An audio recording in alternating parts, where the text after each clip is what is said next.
Nothing says innovation like PowerPoint slides. And so I've gathered you all here this morning so that we could go through some slides. The thing about experience design is it's one of those topics that, I don't know, it's abstract. I think really what we're talking about is what does it mean to design an experience for human beings? And the thing about that is none of us are alike. We all have different tastes and different standards and different aspirations, but I think that's the point of all of this, is that somewhere along the way, regardless of what industry we're in, we sort of lost touch with that human connection. And that has been my mission over the last 15, 20 years, is trying to understand how in a world where we're so consumed with technology, where we're moving at speeds and multitasking things that we weren't necessarily designed to do, how do you create experiences that people don't just want, but they're willing to pay for, that they're willing to look forward to? And as an author, it's ironic that I have to try to talk about designing these great experiences in this digital economy on paper. But I use that as sort of my own mission, as my own inspiration to think about, well, look, I'm not going to be the one to talk at you and ask you to do all of the innovation. I spent a good portion of the last four or 5 years trying to figure out what could a book be. If you had to reinvent the book for 2018, if you had to make paper relevant in a digital economy, what would that look like? And I spent so much time. I used high school students as my inspiration to say, wow, here is a group, here's a generation that is digital first. They actually have to learn how to use a book. When they do their homework, they have to move from this mobile phone mindset to this textbook format. I studied how long could they focus on their homework before they had to reach for their device. 4 years ago, that number was 6 minutes. They could focus in their textbook for 6 minutes before they had to reach for their phone. Now, it's 60 seconds, if that. Simply because in the last 4 years, we've had Snapchat, Instagram, everything is live, we have messaging, we have notifications, so we're constantly being pulled. I use that as my inspiration because turns out when you look at the world through the eyes of someone else, a whole new world of possibilities in terms of design or innovation or inspiration can come to mind. And I look at senior living, assisted living, I look at just everything. This is the experience business. This is a very human business. And when we wake up every single day and when we set out to do our work, when we set out to think about what the future could be, it's the same type of thing with the book. What could this all be? Today, tomorrow, and what if we looked at other industries? What if we looked at other markets, other customers, to get inspiration, to see experiences through the eyes of someone else so that we can grow and innovate in new directions? So in my day job, I study all of this digital stuff, but I'm also a digital anthropologist. I study how technology is changing us. And at the heart of all of that, it's not so much just about the tech. It's not just about smartphones. It's not about all of the apps. It's about how we feel when we use them. And when it comes to innovation, one of the biggest difficulties we have is being able to see what's actually happening, not just to us, but to those around us. Success, I think, often makes us, well, let's just say complacent. It puts us on a path of trying to improve that success day in and day out, and we become risk averse because we don't want to lose that success. What ends up happening is that because we're pushing from that model, we don't innovate, we iterate, we do the same things better. And that's the challenge, because success is the enemy of innovation. We all know the story of Kodak. I think we could sub that logo with Toys R Us. It's going to be any brand, really. There's so much disruption in the world. But I want to share this with you because it's not so much about the failure of a brand as much as it is about the failure of a brand's realization that their consumer was changing. I think we all remember, or some of us remember, the very notion, the very power, the mystique, the nostalgia of the Kodak moment. There was probably somebody in your household, maybe it was you, who was the keeper of all of the pictures. And those pictures would always come out when family was over, when you were just starting to date someone so you could get embarrassed. Those were memories, and someone in your household was the keeper of those memories. And that was the Kodak moment. When digital photography came out, it changed the entire relationship that we have with pictures. They went from memories to experiences. Think about all of the pictures that you have on your smartphone that you are never, ever going to see again. Probably somewhere in the back of your mind, you're wondering, I should probably do something with those at some point, but we won't, because we're going to keep taking more pictures of food. And we just won't break those out at a family get-together in the future. But that's what happened to Kodak. It's not just so much that it lost the digital race, it lost touch with what the Kodak moment meant. Our relationship with pictures changed. Your consumer is changing. Every market's consumer is changing over time. You've probably heard this a million times, that everybody wants experiences, not just things.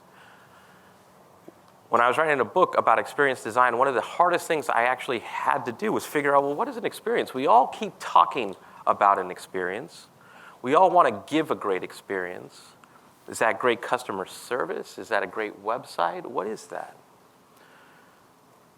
In a connected world, the one thing that's happening to all of us is that we are in charge of curating the experiences we want to have, and we're also in control of the experiences we want to share with people. And that's the whole foundation of social media. That's the reason why we take pictures of food. We are including people in our lives. What's also happening today is that there is a group of us who don't want to change, or who can't see the world as it's evolving, who want to hold on to the world as we know it. I study innovation and I study disruption. You name the business, you name the industry, all around the world. And speaking of disruption, looks like my slides went out. Let me know if that's going to be a while, because then I can improvise. The one thing I've learned about disruption is that it can happen to every company. I mean, if we look at Tesla, for example, as being a great disruptor, and yet here they are on the verge of being disrupted themselves. Every company is ripe for disruption, mostly because markets continue to evolve, because customers continue to evolve. But when it comes to innovation, that's not a good sign. Or it is a good sign. Sounds like a reboot. There we go. When it comes to innovation, it's a matter of perspective. How do you choose to see the world? Do we want to see it as we've known it? Or are we willing to take a step back and see it for what it is becoming? There's a famous quote that we don't see the world as it is, we see it as we are. So we sort of project ourselves on how the world is changing, and as a result, we tend to judge it before we actually appreciate what's happening. But if you look everywhere around you, you can see moments of opportunity for change in perspective. How many people have held one of these before? You don't have to raise your hand, because then that means we're going to show how old we are. But this is a TV guide. So for those who have no idea what I'm talking about, we used to have this magazine every week that would show us what was on television for the week ahead. It's fantastic. When we got digital on our television sets, there was this whole group of, let's just call them experience designers, who were responsible for taking this and digitizing it for this whole new medium. And what they did was exactly replicate it. You got the TV guide in a digital format. That's iteration. Here we're given a whole new medium of which we could innovate, but we went with what we know. And it's what we do really well. It's human, it's normal.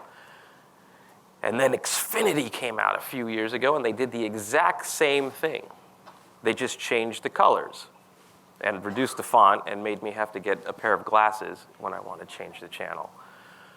But now, there's an app for that. Now you can talk to your remote control and tell it what you want to watch and when, or if you want to learn more about it. It wasn't just changing the interface, it was changing the entire experience of how you interact with the television. Someone had to say, what if we borrowed from the World Wide Web and gave you that experience on your television? That's experience design. It starts with imagining a new possibility based on how you want people to feel and how you want people to interact. If you use Microsoft Word or Excel or PowerPoint, you probably haven't realized that we still to this day click a 3.5-inch floppy disk to save a file. This is another example of iteration. We just are so used to kind of progressing with familiarity. But there's a whole new contingency, a whole new world of people who think that that's a save icon because they have no idea what a 3.5-inch floppy diskette is. And I use this as a metaphor in that when we're designing the future of experiences for our current customers, our current guests, our future guests, we are designing those experiences based on the world that we know. And with our best intentions and with the greatest of purpose, we try to deliver a great experience, but we're limited by the experiences that we've had. And the only way to change that is to open our minds to see potential experiences that maybe we haven't yet experienced. Because there's a whole other world that if you stood in a conversation, you're the 3.5-inch floppy diskette, someone else is the save icon, and we're trying to make decisions for the future of the save icon. And you bring those worlds together and it says, hey, have you ever seen one of these before? And they'll say, you know what, that is so cool that you 3D printed the save icon. And then you feel old, and then you move away. Like the book, I started with the blank slate. Like the future, the best stories of innovation start with the blank slate. What's possible? What can we do? And it's not just about redesigning a whole new community. It's not just about architecture. It's about processes and policies and things that you do to engage and entertain and host people. Everything is possible now because the future is unwritten. But because we're talking about human beings, we have to open our minds and open our hearts to see things in ways that we couldn't before. I don't know that I've ever met anybody who has said this. I don't know anybody who worked their entire life to play bingo every day. I don't know if personally, after writing about innovation my entire career, that I need to see Girl Scouts sing. None of these things are bad. It's just not what I worked so difficult for. And there's people like me who probably don't want to stop contributing to the world, who don't want to stop learning, who don't want to stop experiencing what this world has to offer in new ways. Although this one, I always joke with my parents. I feel like I'm their IT person. Whenever my phone rings or I get a text message, I feel like I have to carve out time to respond like, okay, what's going on with the iPad now? But that's a whole nother story. Going through the whole world of clip art, it's amazing what you can find when you look up senior living. I thought this picture was beautiful. We've got a runner.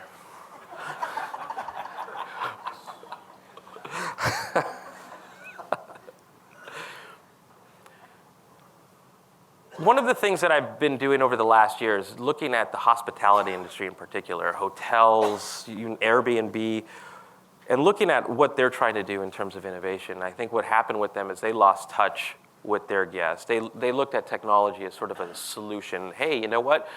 Our hotel line to check in is super long, but you know what? We have an app. Hopefully you'll like that. No. Tell me about the experience I'm going to have from the moment I decide I'm going to stay with you. Design these experiences that I love. Give me activities, give me experiences that are going to bring me to life in ways that I want to come to life. And the challenge that we have is we're at that crux, the 3.5-inch floppy disk world and the save icon world, and it looks a lot like this. You have a group of people who experience the world absolutely differently. And when we look at a picture like that, it's easy for us to say, you know what, this is exactly what's wrong with the world today. No one can actually be in the moment, and we judge it. Except for this sweet woman here that's in the front row, she is the only one who's actually in the moment. But what if we looked at this and said, who am I to say if this is a moment that everyone isn't in? We could argue that everyone is in this moment and living life a certain way. So how would we design experiences for everyone that matter to everyone, like this moment today? With a shift in perspective, you could say, wow, look at this selfish woman here in the front row, not sharing this incredible moment with all her Facebook friends that couldn't be there. Now they're totally missing out. In hospitality, when it comes to innovation, what we're looking at is what's called guest experience. And it humanizes this whole concept of what are we trying to do? Why are we innovating? Why are we being disrupted? And it comes down to the relationship that you have with not just technology, but with how you feel as a result of using new products and services. The hospitality industry isn't just being disrupted because Airbnb suddenly came up. Airbnb just changed the dynamic for how someone stays somewhere and why. And the reason the hospitality industry was disrupted once that became an option was because it wasn't an option available before. But it wasn't like people suddenly woke up and realized, you know what would be very cool is if I could be in control of the experiences, if I didn't have to go into checkout lines, if I didn't have to deal with all of these hotel-like experiences that suck. The need has always been there, just technology facilitated it and enabled it. Someone sat down and asked, what would a great experience be? And then they designed it. And then they created a whole company around it, and a whole bunch of competitors, and a whole ecosystem came out because essentially somebody saw an opportunity to deliver an experience that wasn't there before, and it unlocked a whole world of potential. So what is experience? I couldn't find a definition for that word when I was writing a whole book on experience, which was problematic. So I came up with one, something that was just relatable. An experience is just something that you feel in a moment. You sense it and you interpret it, and you can measure it by how you react. And so if I was going to design an experience, how would you feel in one moment? Anything from, let's just say, your website. If I have to make a decision about placing my family or myself with you, what are those experiences in those touch points? How are they different? How do they make me feel? And do they align with my goals and aspirations? When I walk into your facility, when I meet your staff, when I look at the paint on the wall, all of these things are part of experience design because they're meant to evoke an emotional response. The thing about experience design is that it's nascent. It doesn't really exist as a standard. But when we're in control of the experiences we want to have today in every aspect of our lives, it is now going to become front and center, one of the most important competitive advantages and differentiators from here on out. You are in the experience business. Your clients, well, and your employees are in many ways an extension of that experience. They're enlivened by that experience, and in turn, they are a manifestation of that experience. Your guests and their loved ones are also customers. And every single day, technology is teaching them that there's a whole new set of demands that they're entitled to or that they desire. Experience is by far, in all of the research that I do, the number one driver for innovation. It's where all the money is going, and it's because those in the know have figured out that the customer, again, regardless of industry, has changed.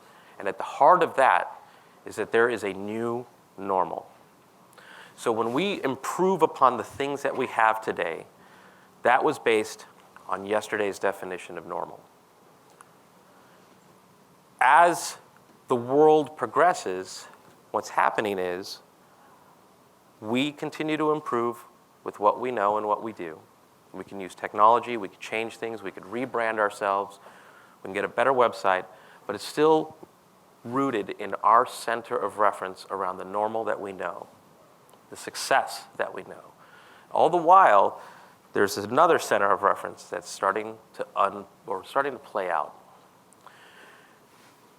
Most companies around the world haven't yet put their finger on this new normal. Only 35% of the companies that I've studied around the world in every industry have actually tried to set out and study what customers are doing and how they're changing and what they want. And that number is down from 54% the year before, so we're kind of going in the wrong direction.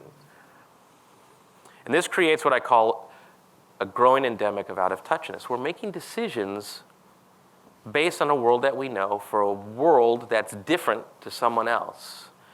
And it's easy to do that because we have goals and roadmaps and to-do lists, but all the while, your guests, their loved ones, have a different set of goals. And this is creating what I call an innovation divide. And this is why you see disruption in every business possible. When your favorite brands decide to put up a "we're closed" sign, it's because they lost touch with how the market was evolving. It's their Kodak moment. If you look at the taxi industry, if you look at the hospitality industry, if you look at retail, it's the same thing playing out. Customers are changing. What they want is escalating because they're tasting these different experiences.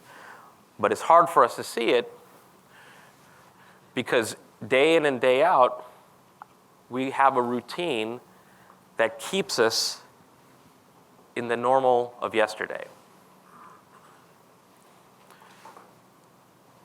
When I study innovation, a lot of companies are really proud to bring me in to study their innovation programs, and they're creating these innovation labs, and they're doing all kinds of really cool things. But when I study actually what they're doing, they're iterating. It's not a bad thing, because we still need to iterate, but that is doing the same things better. But innovation is doing new things that unlocks new value or creates new value. It gives you something different to sell against, to monetize. And the combination of the two leads to disruption, which is doing new things that make the old things obsolete. And this is what's reinforcing or validating that new normal, is once you taste a new experience, you don't go backwards. That is now the standard for everything. And as a customer, as a consumer, as a guest, I don't differentiate, or I don't need to distinguish, well, that experience was really great, but I'm just going to limit that here, and then I'll go backwards for every other aspect of my life. This is an example of iteration. Not like just a TV guide, but it's everywhere in our world. I don't know that I've ever met anybody who loves their remote control. Every year, television technology advances to the point where I don't even know how much thinner they can get, but they do, or how much more vivid they can get, but they do. But they all ship with one of these, which is ridiculous. And somewhere along the way, I actually studied what happened. Why did we get so complicated? Somewhere along the way, every time there was a new technology, engineers just thought the right thing to do was just add another button to this brick. Hey, Netflix is a thing. I think everybody's going to start using Netflix. What should we do about that? You know what we should do is add another button to the remote control that just says Netflix. Fantastic. Do you know on average there are 70 buttons on a remote control? In a world where we do this, or Alexa, do this. This is an example of iteration, and it becomes very validating, very normal. But when we look at what's possible, we don't actually allow ourselves to innovate. This is a cartoon I had drawn up because I was so frustrated after touring so many corporate innovation labs. I would ask the people running the innovation labs, hey, so tell me, how amazing is it to work in an innovation lab? And they'd always shut the door. And suddenly I would not be an analyst anymore. I'd become a therapist. I was like, you know, it's not actually that great. Let me tell you, one of my biggest frustrations is that I'm being asked to explore all of these new technologies, AI, blockchain, to go back into the old business models. They're not actually giving me the extension to invent, to think of new value propositions. And that's because we're not changing our perspective. We're not allowing ourselves to see the world differently. And by the way, we're also not granting us the ability to break the rules. And I think that's what innovation requires, right? Every single day we go to work, we have standards, we have roadmaps, we have meetings, and they're all asking us to iterate because they follow the rules. That's what businesses do very well. That's what management does very well. But following the rules will only keep you on a path of iteration. And it's not a bad thing. Look, I mean, honestly, at the end of the day, we all grew up learning that that's what we're supposed to do. At school, at home, at work, we're measured against how well we follow those rules. But innovation is asking you, well, what if those rules were broken? Or what if you had to create a new set of rules? Because the world, whether we like it or not, is different. And every single day, it's becoming more and more different. And the rules that we follow hold us back. We look at a picture like this and say, yep, been there, done that, don't like it. This is a new shower curtain that was introduced in March, if you're interested. Doesn't just have one pocket for a device, it's multiple pockets. Just imagine the selfies that are going to come from this.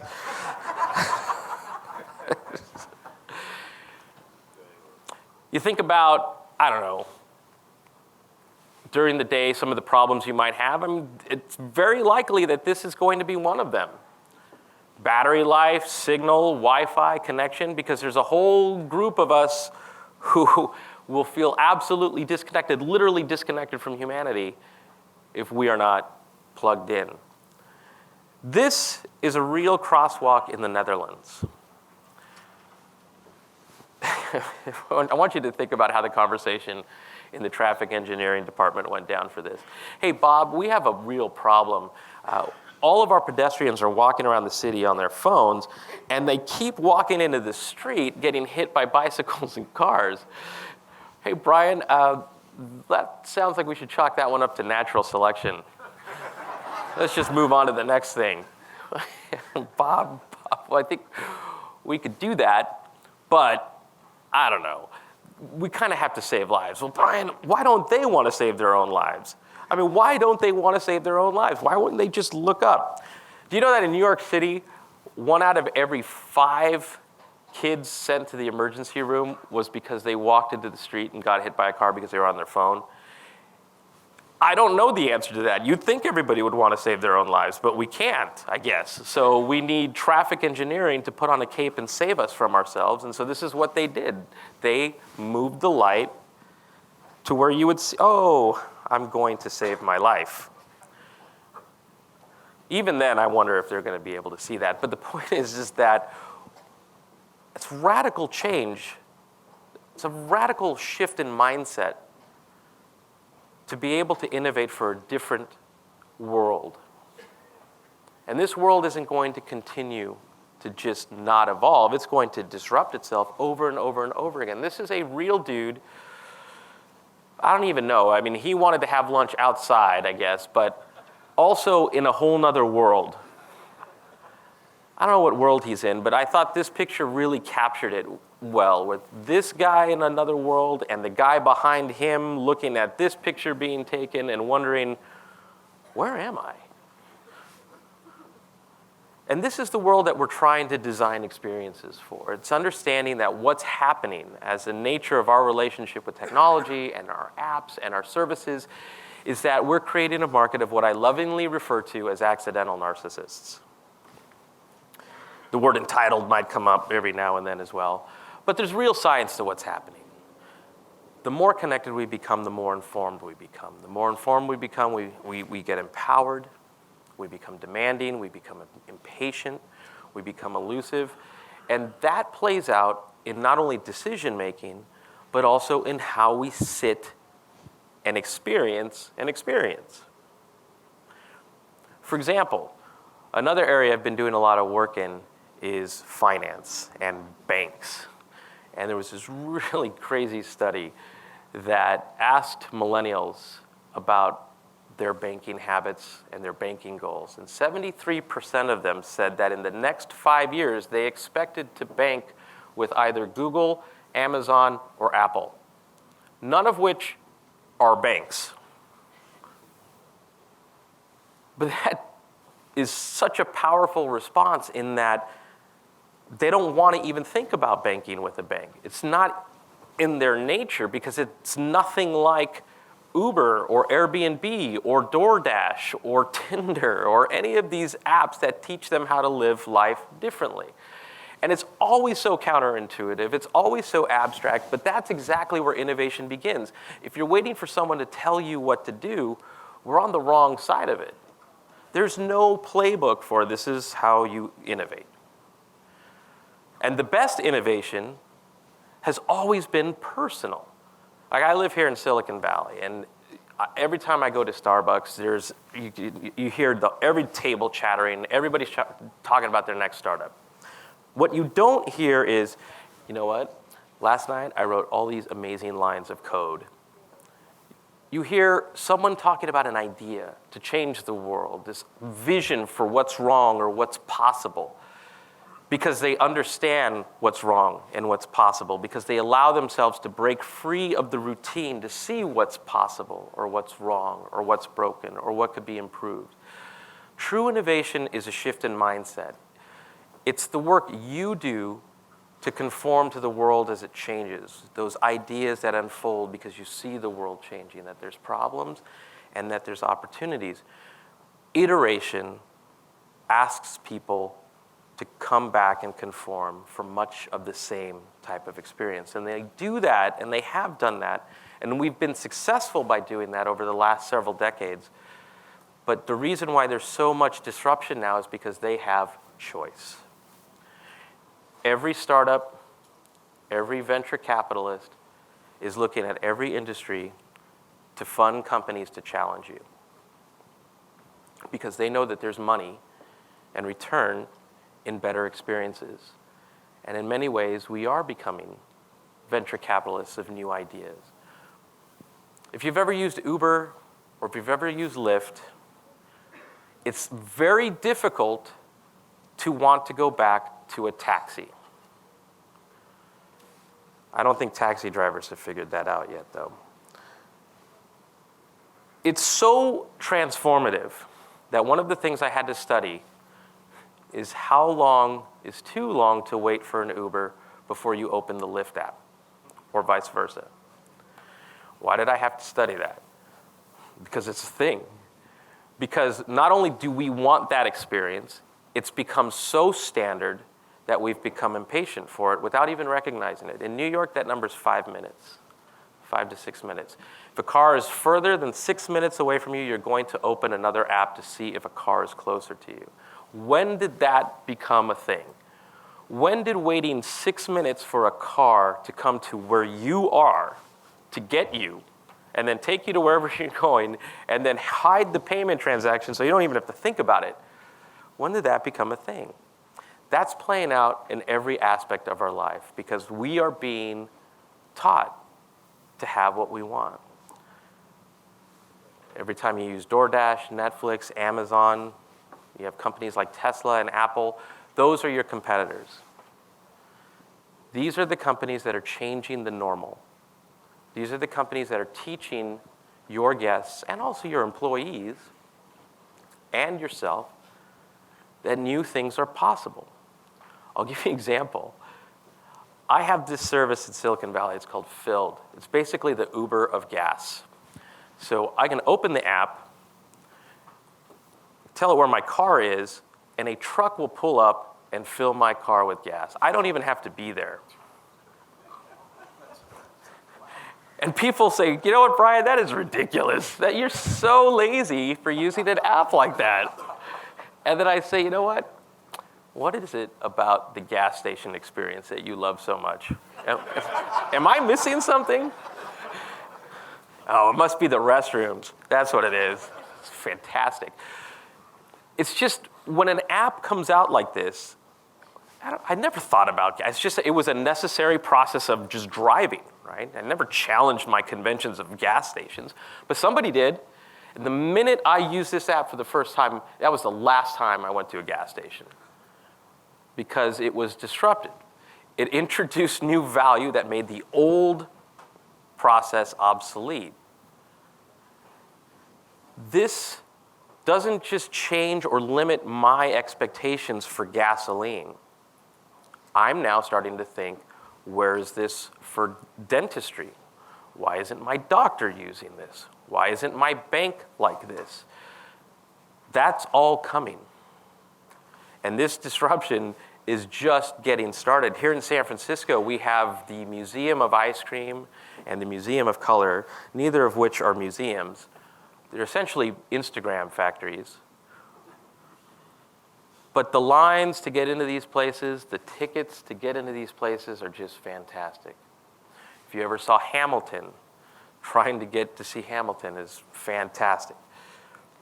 Because they're all disrupting the nature of their own industries. How you experience something is more, there is more in line with the Color Museum and the Museum of Ice Cream with Instagram than there is with other museums. And that's the point, is that they're bringing to life the things that make you feel great. Why do you think we take selfies? Well, maybe not we, but some of us take selfies.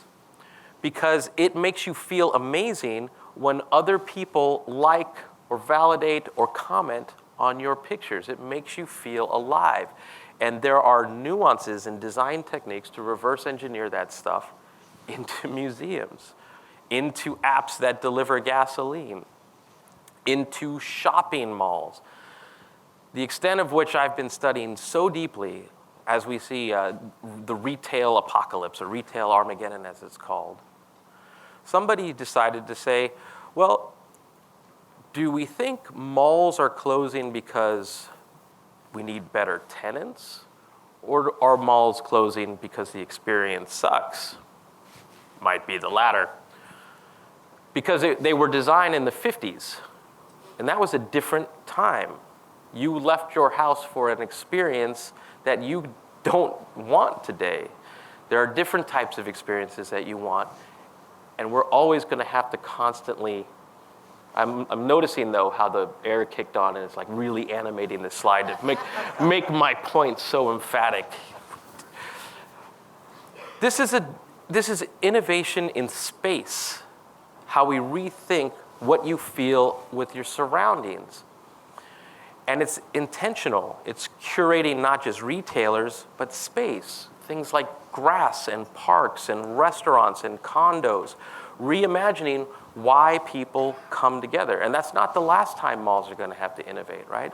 As we change our standards and our expectations, we're going to continue to change. I saw this in the senior living report, and I thought, well, that's where I want to retire. If I can get a margarita and a pool, that would be fantastic. But the point of it is, what's possible when you can reimagine what it is you do every single day? And my biggest inspiration for reimagining what a book could be was Disney. Because this was an individual who wanted to bring to life an experience that you feel.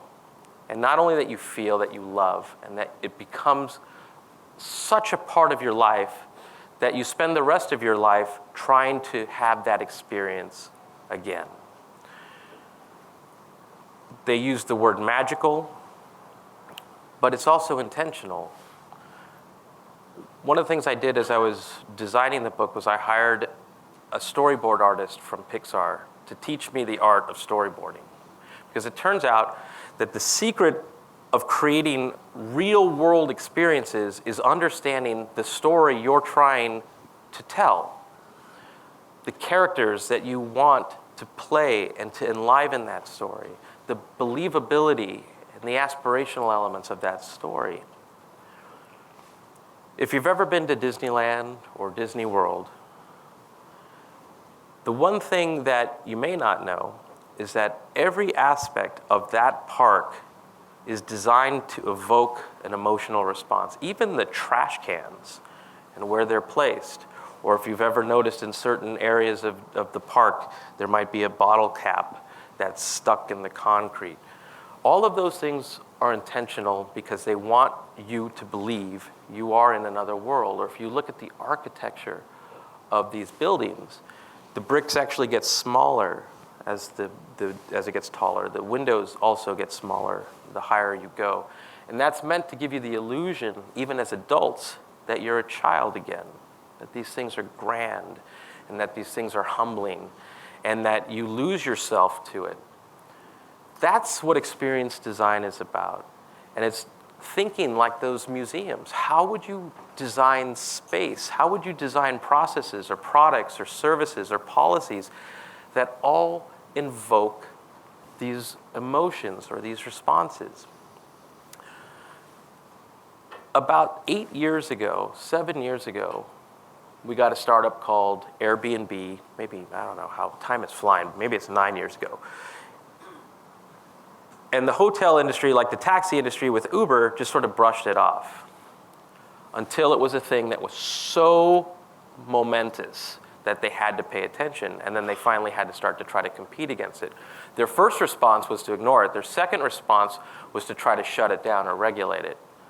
Their third response is, okay, we better think about trying to create experiences to not lose customers to them. But here's a company that was on a tremendous trajectory, and something happened along the way. They realized that their hosts and their guests were having more and more bad experiences. And for a startup, if you start delivering bad experiences, you're not going to get another round of funding. Why is this important? The founders did something that I think every one of us need to do, not just now, but over time. And that was pull all the data, look at all of the experiences that people were having, look at the experiences in other industries that people love, and start to connect the dots. And then to do this, they hired the same Pixar storyboard artists that I hired to come in and humanize those stories into storyboards so that executives and employees could all realize that these are the people, these are our hosts, and these are our guests, and these are the people that we're designing for. These are the experiences that they love, and these are the experiences that we deliver today. These are the ways that we're going to get from here to there, how we're going to connect the dots. And it gave it a face. It gave it a name. It gave it a purpose. It allowed us to humanize change and transformation and innovation in ways that we just couldn't see before, that they didn't see before. And the minute they did that, they realized not only is it necessary to change, but they had to change the whole ecosystem. There's conferences and communities for their hosts so that they can deliver the types of experiences that they said they were going to deliver, so that hosts become an extension of the brand, and so that guests experience exactly what they set out to design. So I'll leave you with this. None of this is easy. But we have to ask ourselves, where are we operating from? Because all innovation starts when we step outside of our comfort zone. And all innovation comes to life when we allow ourselves to see how people live differently, how people want to live differently, and then we do the things that connect the dots between where we are and where we can be tomorrow. Thank you very much.